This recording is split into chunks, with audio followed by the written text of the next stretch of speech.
শুনছেন সবার প্রতি আন্তরিক কৃতজ্ঞতা। জয়শা ম্যাজিক, সেই ম্যাজিক চলছে অফিসিয়ালি। সেই ম্যাজিক দেখার অপেক্ষা আমার কাছে মনে হয় ম্যাক্সিমাম আর 24 থেকে 36 ঘন্টার। বাংলাদেশ ক্রিকেটের ভবিষ্যৎ বিশ্বকাপে, আপকামিং ওয়ার্ল্ড কাপে বাংলাদেশ শেষ পর্যন্ত খেলবে নাকি বয়কটে যাবে? বাংলাদেশের ম্যাচেস গুলো কি ভাগাভাগি হবে নাকি কোনো একটা পার্টিকুলার ভেন্যুতেই প্রপোজ করা হবে? বাংলাদেশের দাবি শেষ পর্যন্ত মানা হবে কি হবে না? এই যে প্রশ্নগুলো তৈরি হয়েছে, এই প্রশ্নের উত্তর খুঁজতে গিয়ে Bangladesh cricket board, BCCI, ICC সবার ঘাম ঝরছে। আমরা বিভিন্ন রিপোর্ট করছি, ভারতীয় মিডিয়া রিপোর্ট করছে, শেষ পর্যন্ত এটা একটা সমাধানের পথে চলে এসেছে।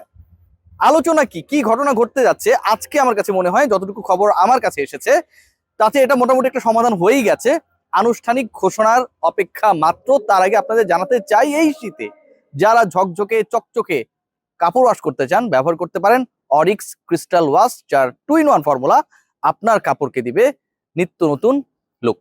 যে আলোচনাটা করতেছি সেই আলোচনার সবচেয়ে ইম্পর্টেন্ট পার্ট যেটা, সেটা হচ্ছে আজকে ফাইনালি আইসিসি এবং বিসিসিআই বসেছে এবং জয়শা, যিনি একই সাথে একসময় বিসিসিআই সচিবের দায়িত্ব পালন করেছেন, তিনি সবচেয়ে শক্তিমান ছিলেন, পরবর্তীতে আইসিসির চেয়ারম্যানের দায়িত্বে গেছেন, সেই জয়শা তিনি একটা নিউট্রাল রোল নিয়েছেন যেন বাংলাদেশের বিশ্বকাপকে নিয়ে যে ধরনের সংকট তৈরি হয়েছে সেটা নিরসন হয়। প্রথম কথা যেটা, সেটা হচ্ছে বাংলাদেশের বিশ্বকাপ ভেন্যু পরিবর্তিত হচ্ছে। বাংলাদেশের বিশ্বকাপ ভেন্যু পরিবর্তিত হচ্ছে। দ্বিতীয় পয়েন্ট যেটা আপনাদেরকে একটু আশ্বস্ত করি, বাংলাদেশের খেলা শ্রীলঙ্কাতে হবে, এটাও মোটামুটি ডান। তৃতীয় যে পয়েন্ট, বাংলাদেশের ক্ষেত্রে আইসিসি, জয়শা, বিসিসিআই শেষ পর্যন্ত যে নমনীয় রোলে যাচ্ছে, এটার পেছনেও কিন্তু আসলে আমাদের গাটস এবং একই সাথে এই মুহূর্তে রিয়েলিটি অনেক বেশি জড়িত।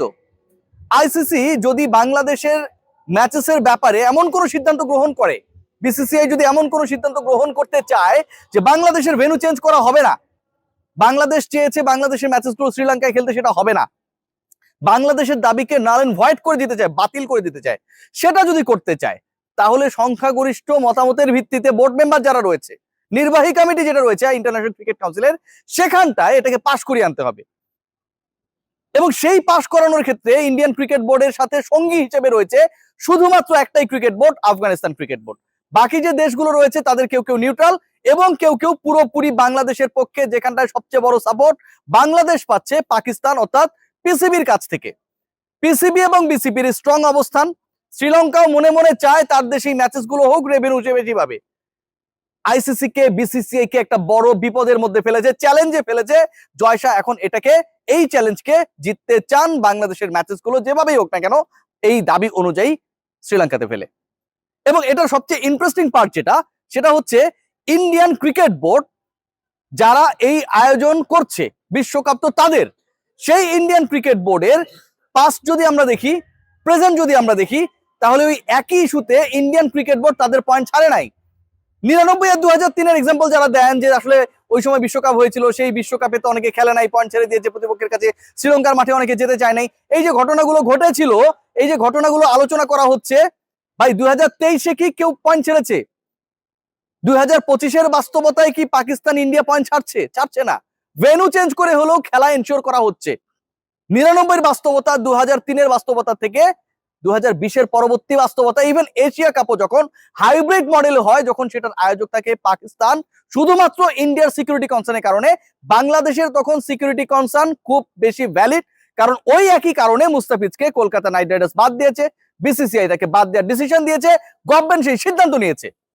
মুস্তাফিজুর রহমান তো ইন্টারেস্টিংলি শুধু আইপিএল এর পার্ট না, he is going to be a very vital influential part of Bangladesh national cricket team in India.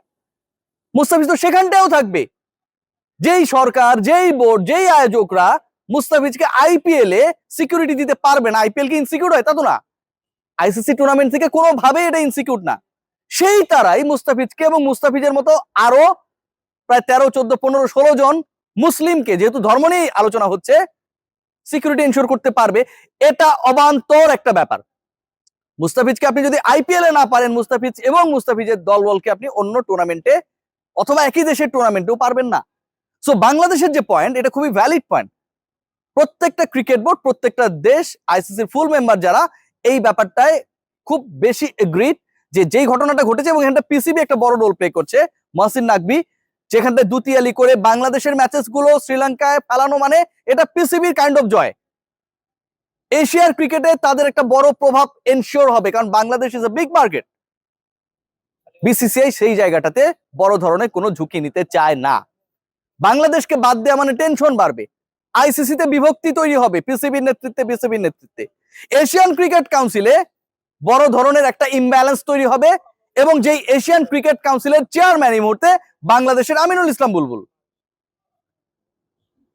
Thinking all this issues right now, BCCI, ICC is the other part of the BCCI. আমরা সবাই জানি জায়সা তারা সহজ সমাধানের চেষ্টা করছে, which is going to be very much challenging. বাংলাদেশের ম্যাচে শ্রীলঙ্কায় দিয়ে দেওয়া এটা চ্যালেঞ্জ না, চ্যালেঞ্জটা অন্য জায়গায়।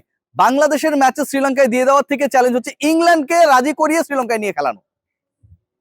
তারা তাদের ওয়ার্ল্ড কাপ প্রিপারেশনের মধ্যে রয়েছে, ওয়ার্ল্ড কাপের ওয়ান অফ দ্য কন্টেন্ডার্স এর একটা। এখন আপনি বাংলাদেশের সাথে যেই নেশনস গুলো খেলবে, আপনি নেপালকে রাজি করাতেই পারেন, তারা খেললেই খুশি। ওয়েস্ট ইন্ডিজকে আপনি রাজি করাতে পারবেন, এটা নিয়ে খুব বেশি বেগ পেতে হবে বলে মনে হয় না। But the vital part is England. আমি গতকাল যে কন্টেন্টটা করেছিলাম, আলোচনা করেছিলাম, এবং সেটা আমি প্রত্যেকটা সূত্র থেকে মিলিয়ে আপনাদের সাথে বলেছিলাম যে বাংলাদেশের 3টা ম্যাচ শ্রীলঙ্কায় দিয়ে 1টা ম্যাচ ইন্ডিয়া দিতে চায়, win win combination situation create করতে চায় বিসিসিআই, আইসিসি। ওই একটা ম্যাচ, ওই যে পার্টিকুলার একটা ম্যাচ তারা ভারতে দিতে চায়, that is the match against England. ইংল্যান্ডের বিপক্ষে বাংলাদেশের ম্যাচটা ভারতীয় ক্রিকেট বোর্ড, আইসিসি তারা ভারতে দিতে চায়। যতটুকু তাদের নিজের ইচ্ছা এখানটায় কাজ করছে, তার থেকে অনেক অনেক বেশি ইন্টারেস্ট ইংল্যান্ডকে ওখানে খেলানো, ইংল্যান্ডের খেলার ইচ্ছা।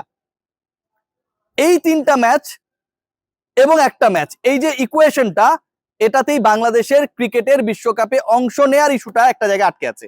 বাংলাদেশ বিশ্বকাপ বয়কট করবে না সেক্ষেত্রে, এটা যেমন সত্য, আবার একই সাথে বিসিসিআই, পিসিবি, আইসিসি, বিসিবি, এই যে 4টা পার্ট আছে, এখানটায় বাংলাদেশকে আপনি 3 ম্যাচ দিলেন, এটা খুবই আন্ডারস্ট্যান্ডিং যে আপনি একটা ম্যাচ দিলেন না, চাইলে দিতে পারতেন, চাইলে কনভিন্স করতে পারতেন, ইংল্যান্ডের সাথে আপনি বসতে পারতেন, একটা ম্যাচই তো শ্রীলঙ্কায় গিয়ে খেলতো, এই ইস্যুসগুলো আপনি ক্রিয়েট করতে পারতেন। কিন্তু সেটা যদি আপনি না করেন, পরবর্তীতে আইসিসি এবং এসিসিতে একটা ইমব্যালেন্স ক্রিয়েট হবে, নো ডাউট অ্যাবাউট দ্যাট। ইংল্যান্ডের প্রায়োরিটি যেটা, তারা বিশ্বকাপ জিততে চায়, তারা ওখানটায় গিয়ে আবার এখানটায় এসে খেলবে এরকমটা চায় না। বাংলাদেশের তো সকল ম্যাচেস আপনি ওখানটায় নিয়ে যেতে পারবেন না, সকল ম্যাচেস নিয়ে যেতে পারবেন না। নেপালের সাথে যে ইংল্যান্ডে খেলা হবে, ওয়েস্ট ইন্ডিজের সাথে যে ইংল্যান্ডে খেলা হবে, সেগুলো তো ইন্ডিয়াতেই হবে।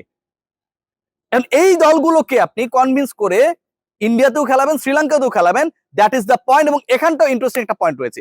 দেখুন, কলকাতা থেকে মুম্বাইতে বাংলাদেশের খেলা, শুনছেন, সবার প্রতি আন্তরিক কৃতজ্ঞতা। জয়শা ম্যাজিক, সেই ম্যাজিক চলছে অফিসিয়ালি, সেই ম্যাজিক দেখার অপেক্ষা আমার কাছে মনে হয় ম্যাক্সিমাম আর 24 থেকে 36 ঘন্টার।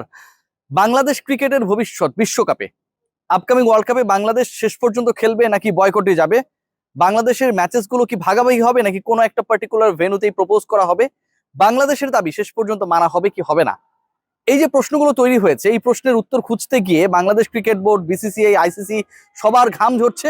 আমরা বিভিন্ন রিপোর্ট করছি, ভারতীয় মিডিয়া রিপোর্ট করছে, শেষ পর্যন্ত এটা একটা সমাধানের পথে চলে এসেছে। আলোচনা কি ঘটনা ঘটতে যাচ্ছে আজকে, আমার কাছে মনে হয় যতটুকু খবর আমার কাছে এসেছে, তাতে এটা মোটামুটি একটা সমাধান হয়েই গেছে।